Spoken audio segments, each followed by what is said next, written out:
Hey guys, welcome back to our channel। तो हमने start कर दिया class 7 English book Honey com, जिसका हम आज स्टार्ट करने वाले हैं चैप्टर 1 3 क्वेश्चन जो कि हम स्टार्ट कर चुके हैं। तो अभी हम करने वाले हैं पार्ट 2 जो कि है एक्सप्लेनेशन। पार्ट 1 आपने नहीं देखा तो पहले आप उसको देखिए। तो in the answer to the second question some said that the people was most necessary to the king were councillors. Second question क्या था कि किंग के लिए सबसे इंपॉर्टेंट मेंबर कौन है, तो कुछ ने आंसर किया काउंसिलर्स। काउंसिलर मतलब member of council. Other side the priest, कुछ ने कहा कि प्रीस्ट मतलब पुजारी पे आपको सबसे ज्यादा विश्वास करना चाहिए, वही सबसे नेसेसरी है। और फिर अदर्स द डॉक्टर, कुछ ने कहा कि डॉक्टर हो सकते हैं। And it others side the soldiers, कुछ ने कहा कि सोल्जर वही आपके लिए सबसे नेसेसरी है, क्योंकि जब वॉर होता है तो वही फाइट करते हैं। तो किंग किसी के आंसर सेटिस्फाई नहीं हुआ तो उसने कहा कि तो थर्ड क्वेश्चन का आंसर बताओ। तो थर्ड क्वेश्चन क्या था कि सबसे इंपॉर्टेंट अफेयर कौन सा होना चाहिए उसके लिए। कुछ ने कहा साइंस। अगर आपको साइंस पता है तो आप अपने रूल्स को प्रैक्टिकली फॉलो कर सकते हैं। और फिर कुछ ने फाइटिंग चूज की और कुछ ने कहा कि आपको रिलीजियस वर्कशिप पर फोकस करना चाहिए सबसे ज्यादा। रिलीजियस वर्कशिप मतलब होता है भगवान पर विश्वास करना। सबसे ज्यादा आपको भगवान पर विश्वास करना चाहिए। As the answer to this question was so different, तो सबने उसके आंसर देखे, मतलब किंग ने सब उसके आंसर देखे, सबके बहुत डिफरेंट थे। तो किंग सेटिस्फाइड नहीं हुआ, किसी को रिवॉर्ड नहीं दिया। Instead he decided to seek the advice of a certain hermit, और उसने सोचा कि अब वो एक हर्मिट से एडवाइस लेगा who was widely known for his wisdom. The hermit lived in wood. तो हर्मिट बहुत बुद्धिमान था। विजडम मतलब होता है बुद्धिमान। The quality of having so much knowledge experience with good judgment. The hermit lived in wood. Hermit कहाँ रहता था? वुड में। वुड मीन्स फॉरेस्ट, पेड़ में नहीं, वो जंगल में रहता था। Which he never left, और उसने वो जंगल कभी नहीं छोड़ा था। He saw no one but the simple people. वो सिर्फ सिंपल पीपल से ही बात करता था ज्यादातर। और फिर किंग ने सोचा कि अगर मैं किंग बन के जाऊंगा तो शायद मुझसे बात ना करे, तो उसने ऑर्डिनरी क्लोथ्स पहने और जैसे ही वो झोपड़ी के पास पहुंचा उसने अपने हाथी घोड़े को दूर में खड़ा कर दिया। जब किंग हर्मिट के हट के बगल पहुंचा तो उसने देखा कि हर्मिट अपने हट के सामने डिग कर रहा है। He greeted the king. Hermit ने किंग को ग्रीट किया। उसने सिर्फ हाय हेलो किया, सिर्फ हाय किया और दोबारा से डिगिंग करने लगा। किंग को भी बहुत आश्चर्य हुआ। वो किंग बहुत सरप्राइज हो गया कि मैं किंग हूँ और उसने मेरे से ऐसा कुछ, मतलब कि कोई और लोग होते हैं तो वो किंग को देख के उनके लिए अच्छा स्वागत करने की व्यवस्था करते हैं, बट उसने सिर्फ किंग को ग्रीट किया। ग्रीट मतलब हाय हेलो करना। तो this is known as to greet someone. The hermit was old and weak. Hermit बहुत ही old था। As he worked, he breathed heavily. वो जैसे काम कर रहा था वो हाँफ रहा था। The king went up to the hermit and said, "I have come to you, wise hermit." King ने हर्मिट से कहा कि हर्मिट मैं तुम्हारे लिए इसलिए आया हूँ कि मुझे अपने 3 क्वेश्चंस के आंसर चाहिए। How can I learn right thing at the right time, मुझे कौन सा काम किस समय पर कैसे करना चाहिए। Who was the people I need most, मुझे किस इंसान की सबसे ज्यादा जरूरत है। And what affair are the most important.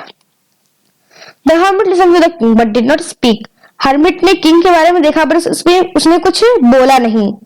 और उसने कहा, मतलब उसने कुछ नहीं बोला। और किंग ने कहा कि अब तुम थक गए होगे, तुम स्पेड मुझे दे दो। स्पेड एक प्रकार का टूल होता है जो कि कुछ ऐसा होता है। स्पेड इसको हम पावर में बोलते हैं, तो हमसे काम करते हैं।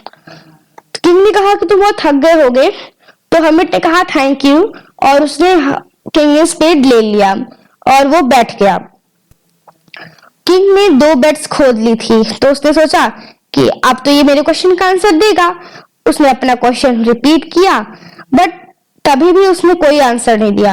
हर्मिट ने कोई आंसर नहीं दिया और अपना हाथ बढ़ाया कि लाओ, अब तुम थक गए होगे, स्पेड मुझे दे दो। पर तभी भी किंग ने उसको अपना स्पेड नहीं दिया और फिर डिग करने लगा। 2 घंटे बीत गए पर और सूरज भी ढल गया। At last the king stuck the spade into the ground.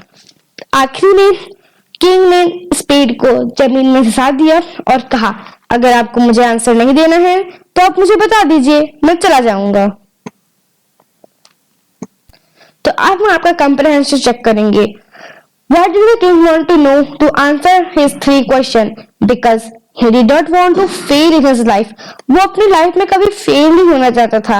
He only wanted to success in his life. That's why he thought. Messenger was sent throughout the kingdom to Messengers अपने kingdom के बाहर किस लिए गए थे? To fetch wise men? No, this is wrong. To answer to the question, this can be. So we'll put a dot here. To look for the wise hermit. Wise hermit को ढूंढ ली? Never. To announce a reward for those who could answer the question. Yes. Now this is right. So option number 4. To announce a reward for those who could answer the question. The king turned round and saw a bearded man running towards him. तो king पीछे मुड़ा और देखा कि कोई bearded man वहां आ रहा है। उसने अपने हाथ से अपने पेट को कस के दबाए हुए था जिससे खून निकल रहा था। When he reached the king, he fainted and fell to the ground. जैसे ही वो किंग के पास पहुंचा, वह बेहोश होकर गिर गया। The king and the hermit removed the man's clothing and found a large wound in his stomach. The king was then covered it with his stomach with the king washed and covered it with his handkerchief, but the blood would not stop flowing. The king redressed the wound until the last bleeding. तो king ने उसे देखा और hermit ने भी, तो दोनों ने मिलके उसकी मरहम पट्टी की। किंग ने अपना रुमाल निकाला और उसके पेट को कवर किया, पर तभी भी वो खून रुका नहीं। उसने लास्ट किंग ने तब तक उसको रिड्रेस किया जब तक उसका खून बहना नहीं रुका। एट लास्ट वो खून बहना रुक गया। The man felt better and asked something to eat. उस मैन ने बेटर फील किया और कुछ पीने के लिए मांगा, तो किंग ने उसे फ्रेश वाटर दिया। By this time the sun had set, the air was cool. इस टाइम पर सनसेट हो चुका था और एयर कूल था। तो दोनों ने मिलके उस वॉन्डेड मैन को उठाया और हर्मिट के हट में ले गया और उसे लिटा दिया। और वो वुंडेड मैन भी, उसने अपने आईज क्लोज करी और चुपचाप लेट गया। The king tired by his walk and the work he had done. King बहुत टायर्ड था, तो वो भी फ्लोर में ही सो गया, उसके बगल फ्लोर में सो गया। When he awoke, it was several minutes before he couldn't remember where he was. तो जैसे वो उठा, उससे देखा, उसे कुछ याद नहीं आया कि वो कहां पर है और उसके बगल ये स्ट्रेंजर कौन है। तो स्ट्रेंज bearded man ने कहा कि Forgive me, said the bearded man in a weak voice. I don't know, and I have nothing to forgive you for. You do not know me, but I know you. तो bearded man ने अपने week voice में कहा, मुझे माफ कर दो। पर किंग ने कहा, मैं तुम्हें नहीं जानता हूँ और मेरे पास कुछ ऐसा है ही नहीं, मैं माफ करूं। तो स्ट्रेंजर ने रिप्लाई किया, मतलब वुंडेड मैन ने रिप्लाई किया कि तुम मुझे नहीं जानते पर मैं तुम्हें जानता हूँ। I am that enemy of yours who swore revenge on you. मैं वही एनिमी हूँ जो तुमसे बदला लेना चाहता था, क्योंकि तुमने मेरे भाई को मार दिया और मेरी सारी प्रॉपर्टी हड़प ली। I knew you had gone alone to see the hermit. मुझे पता था कि तुम हर्मिट के पास जा रहे हो, तो मैंने अपना मन बनाया कि मैं तुम्हें मार दूं, जिस रात से तुम घर जाओगे दोबारा। But the day passed and you did not return. पूरा दिन बीत गया पर तुम लौटे नहीं। तो मैं अपनी हाइडिंग प्लेस से बाहर निकला और जैसे मैं बाहर निकला, मेरे बॉडीगार्ड, तुम्हारे बॉडीगार्ड से मुझे देख लिया और उन्होंने मेरे को घायल कर दिया। I escaped from him, but I should have died if had not dressed my wound. मैं उनसे तो बच गया, पर अगर तुम मेरे वोंड को रिड्रेस नहीं करते तो मैं अभी तक मर जाता। मैं तुम्हें मारना चाहता था, but you saved my life. Now, if I live, I will serve you as the most faithful servant, and I will order my sons to do the same. Forgive me. The king was very happy to have made peace with the enemy too easily and to have won him over as a friend. तो उसने कहा कि मैं जब तक जिंदा रहूंगा मैं तुम्हारी सेवा करूंगा और अपने जनरेशन को भी कहूंगा कि वो तुम्हारी सेवा करे। अब प्लीज किंग मुझे माफ कर दो। किंग ने उसे माफ कर दिया। वो बहुत खुश था कि उसने अपने एनिमी से पीस कर लिया, पीस मतलब दोस्ती कर ली। लिविंग द वुंडेड मैन, उसने मैन को दोबारा लिटा दिया और फिर हर्मिट को ढूंढने लगा। तो उसने देखा कि जो एक दिन पहले उसने बेड्स जो खोदी थी ना, अब वो उसमें सीट सो कर रहा था। किंग हर्मिट के पास गया और कहा कि अब मैं लास्ट बार तुमसे अपने क्वेश्चन का आंसर पूछ रहा हूँ, प्लीज मुझे बता दो। तो हर्मिट ने कहा you have already been answer, तुम्हें तुम्हारा आंसर मिल चुका है। तो किंग ने उसको रिप्लाई किया कि मुझे मेरा आंसर नहीं मिला है। Then do you not see, replied the hermit. Hermit ने कहा क्या तुमने अपना आंसर देखा नहीं? If you had not cited my weakness yesterday and had not dug these beds for me, अगर तुम मेरी कमजोरी पर तरस नहीं खाते और तुमने मेरे लिए ये बेड्स नहीं खोदी होती और तुम चले जाते तो वो तुम पर अटैक कर देता। और तब तुम सोच रहे होते, तुम विश कर रहे होते कि काश मैं हर्मिट के साथ रहता। सो उस टाइम पे सबसे इम्पोर्टेंट मैन कौन था? मैं था, मतलब हर्मिट था।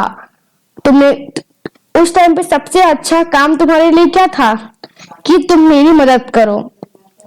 कुछ देर बाद जब वो मैन आया वहां पर, तो तुम्हारे लिए सबसे जरूरी काम था राइट टाइम पर, सबसे जरूरी काम तुम्हें राइट टाइम पर ये करना था कि तुम उसकी केयर करो। क्योंकि अगर तुम उसकी केयर नहीं करते, उसके वन टू मीटिंग नहीं करते, तो वो बिना तुमसे पीस किए मर जाता। So he was most important man, और उस टाइम पर सबसे जरूरी इंसान वही था। और तुम्हारा सबसे जरूरी काम था कि तुम उसकी केयर करो उस टाइम पर, राइट टाइम में। और तुम्हारा दूसरा काम, तुम्हारे सबसे इम्पोर्टेंट अफेयर ये था कि तुम्हें उसकी मदद करनी है। Remember, then there is only one time that is important time now. It is the most important time because it is only time when we have any power to act. आप हमेशा अपनी लाइफ में याद रखिए, यहाँ पर सिर्फ एक ही समय है जहाँ पर आप कुछ कर सकते हैं। फ्यूचर को आप सोच सकते हैं, पास्ट को आप अफसोस कर सकते हैं, लेकिन आपके पास सिर्फ वही टाइम है जिससे आप एक्ट कर सकते हैं, और वो है नाउ, अब। The most important person is you. सबसे इम्पोर्टेंट पर्सन तुम हो। जिस मूवमेंट पर जो तुम्हारे साथ है वो है तुम्हें क्या काम करना है। अगर तुम्हें कोई भी मिल जाए तो वही तुम्हारे लिए सबसे इम्पोर्टेंट काम होगा, और सबसे इम्पोर्टेंट बिजनेस ये होगा कि तुम उसके लिए अच्छा करो, क्योंकि हम इस वर्ल्ड में सिर्फ इसी पर्पस के लिए आए हैं। तो कैसी लगी आपको ये ब्यूटीफुल सी स्टोरी, हमें कमेंट में जरूर बताइएगा। ओके, इसके बाद की वीडियो में मैं आपको क्वेश्चन आंसर भी करवाऊंगी, तो आप उसको मिस मत करिएगा। Okay, thank you very much.